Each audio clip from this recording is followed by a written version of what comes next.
Hello everybody. आज की इस वीडियो में मैं बताना चाहूँगा कि आप लास्ट के 20 डेज में क्या स्ट्रेटजी रखें। तो आप सब जैसा कि जानते हैं कि नेट का एग्ज़ाम बहुत नज़दीक है और केवल 20 डेज लेफ्ट हैं अभी एग्ज़ाम के लिए। तो आप इन 20 दिनों को कैसे आप ऑप्टिमम यूटिलाइज करके आप अच्छी रैंक और अच्छे स्कोर के साथ इस एग्ज़ाम को कैसे क्रैक करें, कुछ एक्सपर्ट टिप्स मैं इसमें ज़रूर देना चाहूँगा, बताना चाहूँगा कि इन 20 दिनों में आपकी स्ट्रेटजी क्या रहे। तो कम से कम जो स्ट्रेटजी में एक डिपेंड्स अपॉन पर्सन से पर्सन पे अलग अलग होनी चाहिए, लेकिन जो मेनली सबके लिए कॉमन स्ट्रेटजी है पहले मैं उसे डिस्कस करना चाहूँगा। तो एक पेपर डेली जो हमारे नेट के लास्ट ईयर के पेपर हैं, पहली प्लानिंग में क्या करें कि नेट के जो लास्ट ईयर के पेपर्स आपके पास जो भी उपलब्ध हैं उनमें कम से कम एक पेपर रोज़ सॉल्व करने का प्रयास करें। नेट के लास्ट 10 ईयर्स पेपर्स वो रोज़ एक पेपर डेली कम से कम कोशिश करें। तो 1 से लेके 2 पेपर अगर आप रोज़ सॉल्व कर लेते हैं तो सबसे अच्छा आउटपुट आपको मिलेगा। आप पेपर के जो लेवलिंग है उससे आप वाकिफ़ हो जाएंगे और आपको पता चलेगा कि पेपर का जो लेवल है आजकल कहाँ पे पहुंच रहा है, किस किस तरीक़ा की प्रॉब्लम्स इसमें पहले आती रही हैं, किस किस तरीक़ा के जो कंसेप्ट हैं वो अप्लाई करने पड़ते हैं, किन किन फार्मूलों की हमें बहुत ज़्यादा ज़रूरत पड़ती है। और साथ साथ क्या करें कि जब पेपर सॉल्व करें तो उसमें जितने भी फार्मूला यूज हुए हैं, फार्मूला यूज़ जो लास्ट ईयर के पेपर सॉल्व करेंगे आप 10 ईयर्स के, तो उसमें जितने भी फार्मूला यूज्ड हैं उनके नोट्स बना लें और उन फार्मूलाओं को लगातार रिवाइज करें, क्योंकि उन्हीं बेस जो फार्मूले हैं वो हमारे लगातार फिर पूछे जाते रहते हैं उसी के आसपास। और साथ साथ जो हमारा फार्मूला को यूज हुआ है उसी के आसपास के जो और फार्मूले हैं उनको भी कोशिश करें।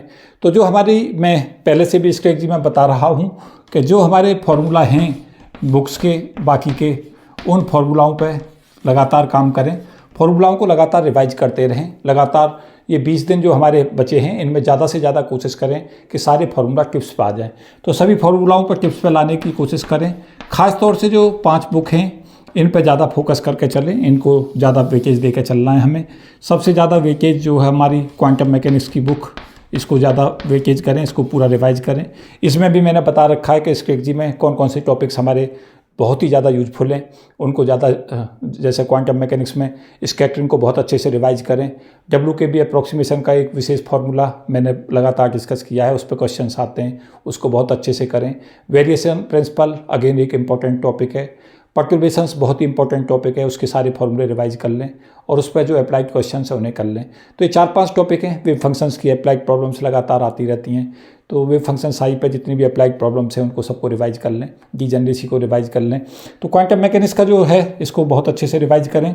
साथ साथ EMT को रिवाइज करें। मैं कुछ वीडियो EMT पर डाल भी चुका हूँ, कुछ और भी डाल रहा हूँ। EMT को रिवाइज करें, EMT के सभी फार्मूलाओं को रिवाइज कर लें। जनरली मैं देख रहा होता हूँ कि EMT जो है 35 to 40 मार्क्स तक पूछी जाएगी।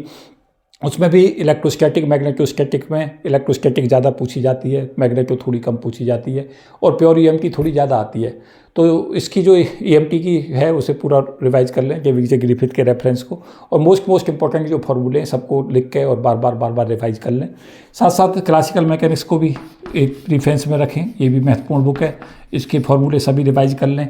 उसमें भी देख लें कि जो हमारा ग्रेजुएशन का जो स्टैंडर्ड है उसमें से भी क्वेश्चंस आते हैं, 2-3 क्वेश्चन ग्रेजुएशन के लेवल से मिलते हैं हमें सदा, तो उस ग्रेजुएशन के जो रेफरेंसेज हैं उन्हें देख लें, सारे फार्मूलाओं को इसमें भी रिवाइज कर लें। तो फार्मूला रिवीजन की है, फार्मूलाओं को सबको रिमेंबर करें। क्लासिकल के अलावा स्टैटिस्टिकल मैकेनिक्स और थर्मल वाला जो बुक है इसको भी प्रीफरेंस में रखें। ये बुक भी जो है काफ़ी पूछी जाती है, करीब 25 से 30 मार्क्स की ये बुक पूछी जाती है।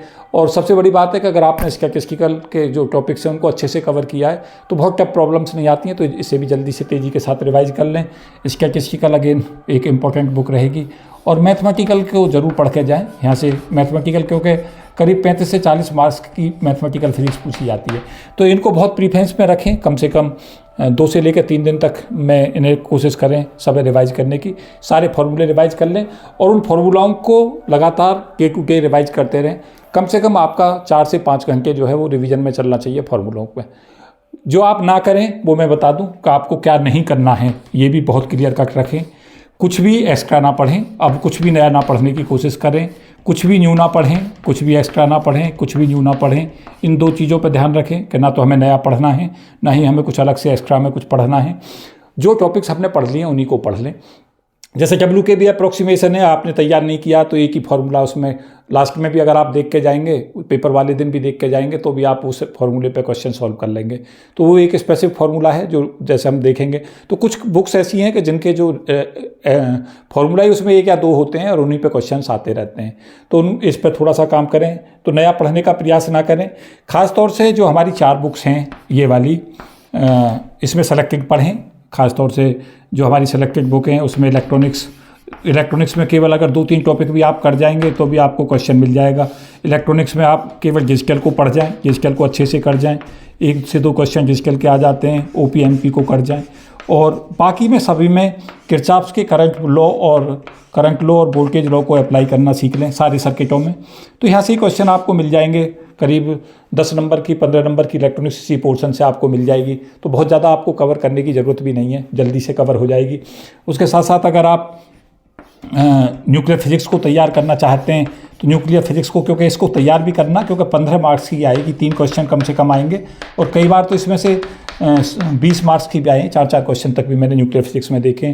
तो सर्टेन टॉपिक्स रहते हैं न्यूक्लियर फिजिक्स के, सर्टेन बहुत ही कम सिलेबस है, बहुत ही जल्दी से तैयार हो जाता है। और अगर आपने पहले से अच्छे से पढ़ रखा है तो सुबह से शाम तक भी आप इसे रिवाइज कर सकते हैं। तो शॉर्ट बुक है, जल्दी से तैयार हो जाती है। तो न्यूक्लियर फिजिक्स को करें, जैसे वहाँ आपको पता चलेगा एक एलिमेंट का पार्टिकल से क्वेश्चन आएगा ही आएगा, तो उसको बहुत अच्छे से कर जाएं। सेल मॉडल जैसे एक हॉट टॉपिक रहता है, उसको बहुत अच्छे से करके जाएं, सेल मॉडल से क्वेश्चंस देखे जाते हैं। काइनेटिक एनर्जी अल्फा और क्यू वैल्यू का क्वेश्चन है, अल्फा टी कैसे, उस पर क्वेश्चन कई बार देखा जाता है, उसको करके जाएं। तो आपको पता चलेगा कि कुछ बहुत ही सर्टेन और निश्चित सी चीज़ें हैं जो न्यूक्लियर फिजिक्स में पूछी जाती हैं, और यहाँ से क्वेश्चंस आसानी से निकल जाते हैं। तो इसको रिवाइज कर लें बहुत तेज़ी से, सुबह से शाम तक भी कर लेंगे, एक दिन में भी ये बुक तैयार हो सकती है। एटॉमिक की जो बुक है वो भी हमारी छोटी बुक है, वो भी हमारी जल्दी तैयार हो जाती है। राजकुमार का एक ही रेफरेंस है, जिसको पढ़ के जाएं। लेजर को तैयार करके जाएं, लेजर से सीधे सीधे क्वेश्चंस देखे जाते हैं, उसको करके जाएं। लेजर पे मैंने एक वीडियो डाल रखी है, उसको ज़रूर रिवाइज कर जाएं, उसमें सारे लेजर के सारे फार्मूले हैं। और मैं निश्चित तौर से कहूँगा कि जो मेरी रिवीजन वीडियो हैं वो आपको निश्चित तौर से फ़ायदा करेंगी। लास्ट 20 गेज में कोशिश करें कि जो मेरी रिवीजन वीडियो हैं उनको ज़रूर देखने का प्रयास करें, उससे आपको निश्चित तौर से फ़ायदा मिलेगा, क्योंकि वो मैंने कम्पैक्ट फॉर्म में सारा रिवीजन दे रखा है, सब इंपॉर्टेंट चीज़ें उसमें रिवाइज की हैं।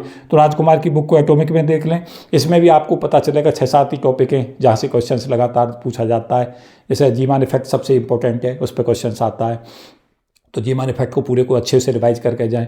एक्सरे स्पेक्ट्रा में केवल 2 ही फार्मूले हैं जिन पर क्वेश्चन आता है, लैम्डा बराबर SC/EV, या तो ये फार्मूला या मोजले लॉ के ऊपर बेस क्वेश्चंस। तो उस 2 ही चीज़ें आप रिवाइज करेंगे, आपका क्वेश्चंस निकल जाएगा।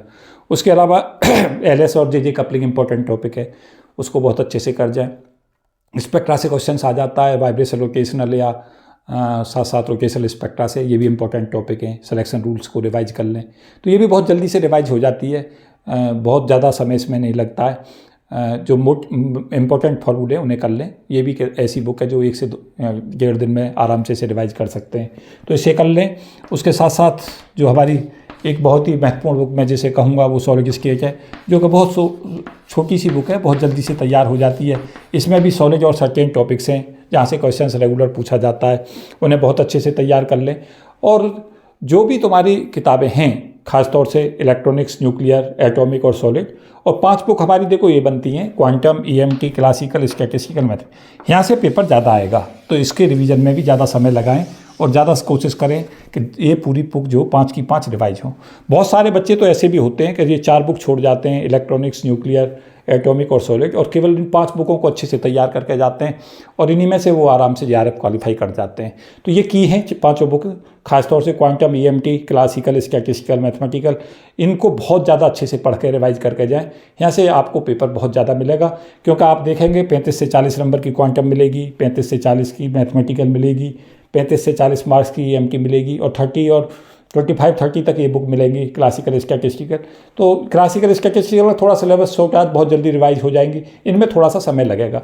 तो अभी आपके पास 20 दिन हैं, तो कोशिश ये करें कि जो हमारे पास पेपर्स हैं नेट के वो सारे सॉल्व कर लें, उनके साथ साथ उनके जो क्वेश्चन सॉल्व नहीं हुए उनके सॉल्यूशंस देख लें, उनमें जो फार्मूले यूज हो रहे हैं उन्हें रिवाइज कर लें, फार्मूलों को सारी बुकों की कोशिश करें रिवाइज कर लें। मोस्ट इंपॉर्टेंट जो टॉपिक्स हैं, जो हॉट टॉपिक्स हैं, उनको निश्चित तौर से रिवाइज करके जाएं, और लास्ट मिनट में अपने आप को कॉन्फिडेंट रखें, तरोताज़ा रखें, और लगातार 12 से 14 घंटे का पढ़ाई का जो स्ट्रक्चर है उसे बनाए रखें। बहुत ज़्यादा टेंशन ना रहें, और अपने आप को कंफर्टेबल जोन में तैयारी करते हुए रहें। थोड़ी सी एंजाइटी रहती है लास्ट मिनट पे, क्योंकि जो पूरी साल मेहनत करते हैं उन पर थोड़ा सा प्रेशर रहता है कुछ ज़्यादा बेटर करने का, तो ऐसा प्रेशर ना लें। कोशिश करें कि पेपर में हम जाएंगे और जो हमने पूरी साल सीखा है उसे जाके अप्लाई करेंगे। आपने जो पीछे पढ़ा है कोशिश ये करें कि उसी को ज़्यादा से ज़्यादा रिवाइज करने की कोशिश करें। और अगर आपने पीछे का जो पढ़ा है अच्छे से पढ़ा है, पूरी साल मेहनत की है, तो निश्चित तौर से लास्ट मिनट पर रिवाइज होने के बाद में आपको लाभ देगी। तो इसी आशा के साथ कि जो मैं ये टिप्स बता रहा था आप इन पर ध्यान देंगे।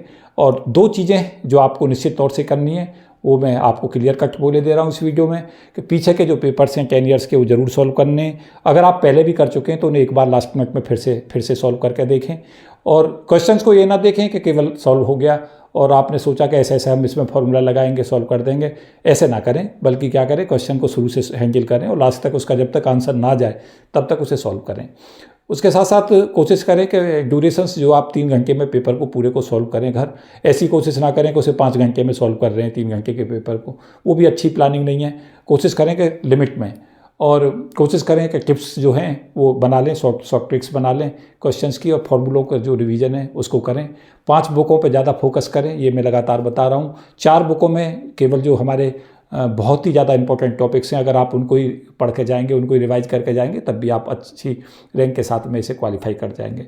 तो मुझे उम्मीद है कि ये जो मैं इसमें डिस्कस कर रहा था छोटी छोटी ऐसी बातें, ये आपको निश्चित तौर से डायरेक्शन देंगी और 20 दिन को आप अच्छे से यूटिलाइज करके अच्छी परफॉर्म कर पाओगे। ऐसी आशा के साथ अपनी बात को विराम देता हूँ। बहुत बहुत शुभकामनाएं, बहुत बहुत आशीर्वाद।